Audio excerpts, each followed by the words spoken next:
Salut, c'est Real Team. Sois feignant, tu vivras longtemps, sois feignant, tu vivras content.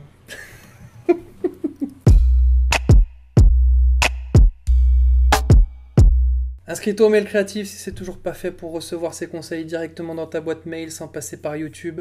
Commente, like, partage, abonne-toi à cette chaîne si tu veux plus de vidéos. Je vais bientôt faire une nouvelle formation sur la prise de notes créatives, comment prendre des notes de tout ce qui nous entoure, que ce soit des TED Talks, des films, des cours, des orateurs qu'on apprécie, et les intégrer et que notre cerveau s'en souvienne facilement et qu'on puisse redonner ces notes à notre entourage et qu'on ait envie d'y retourner. Un conseil par jour pour les créatifs, c'est maintenant. Qui ne connaît pas cette chanson de Coluche qui expliquait qu'il faut être feignant pour vivre longtemps, pour vivre heureux et tout ça. Et je vois qu'être feignant, il y a deux penchants.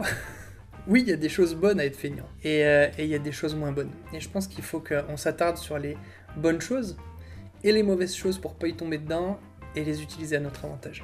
Et je vais vous parler un peu de la feignantise. Parce que, mine de rien, je suis un bon gros feignant quand je veux, laisse tomber quoi. Bref, les bons côtés, pour moi, les bons côtés de la feignantise, en fait, on trouve des solutions pour moins faire. J'ai pu trouver tellement de solutions pour ne pas me lever de mon lit quand j'étais gosse. Je sais pas si vous aviez essayé d'allonger les unes derrière les autres les pailles pour pouvoir boire dans le verre qui a 1 mètre et être couché devant une série télé ou un truc comme ça quand on était gosse, Dragon Ball Z, tout ça. Je sais pas si vous en rappelez. Il y a tellement de petites solutions comme ça, stupides, mais parce qu'on était feignant, on ne voulait pas se lever. Ou alors, on est là, on essaye de prendre un objet à notre portée pour tirer la tasse de café plus proche de nous sans nous bouger. Vous voyez tous ces trucs. Mais mine de rien, je me rends compte que ça peut aller beaucoup plus loin que ça. Ça peut aller beaucoup plus loin que ça. Un feignant peut développer des nouveaux matériaux pour moins faire. Par exemple, celui qui a fait l'ascenseur ou celui qui a fait l'escalator.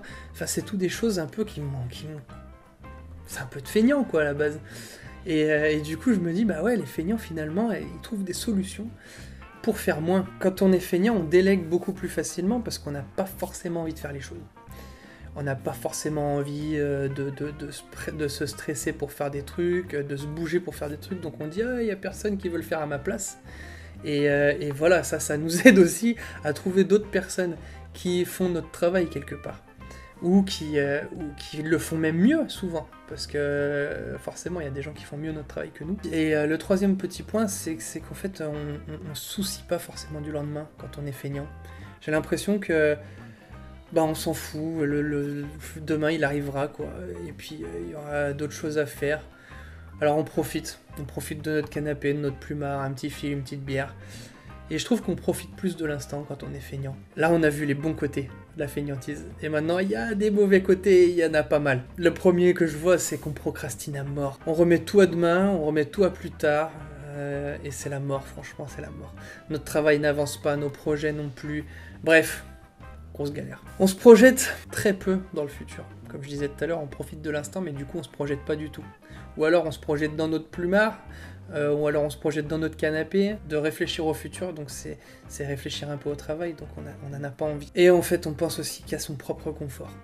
On pense tout le temps qu'à soi, c'est une démarche très très égoïste. On est prêt à demander à nos enfants de faire le ménage à notre place, en marchandant, ou alors dire qu'on est fatigué, pour pas aller voir les beaux-parents. Vous aurez compris que dans ces deux petits exemples, des fois, je m'y retrouve. Et si on prenait seulement les bons côtés de notre feignantise? Donc trouver des solutions comme un feignant, déléguer plus facilement, pas forcément comme un feignant, parce qu'en fait déléguer ça demande aussi du travail, d'accompagnement, d'encouragement, et de moins se soucier du lendemain. À chaque jour suffit sa peine. De se soucier de tout, ça nous fait pas avancer, quoi.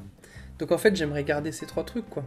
Trouver des solutions, déléguer facilement et moins se soucier du lendemain. Et toi? Est-ce que tu trouves des solutions comme un feignant? Est-ce que tu délègues facilement ton travail? Est-ce que tu arrives petit à petit à moins te soucier du lendemain? Et voilà, je voulais te laisser ces points de la feignantise. Et je pense qu'il y a vraiment les bons côtés qu'il faut qu'on garde, les mauvais, il faut qu'on les jette. Sur ce, restez créatifs. À plus!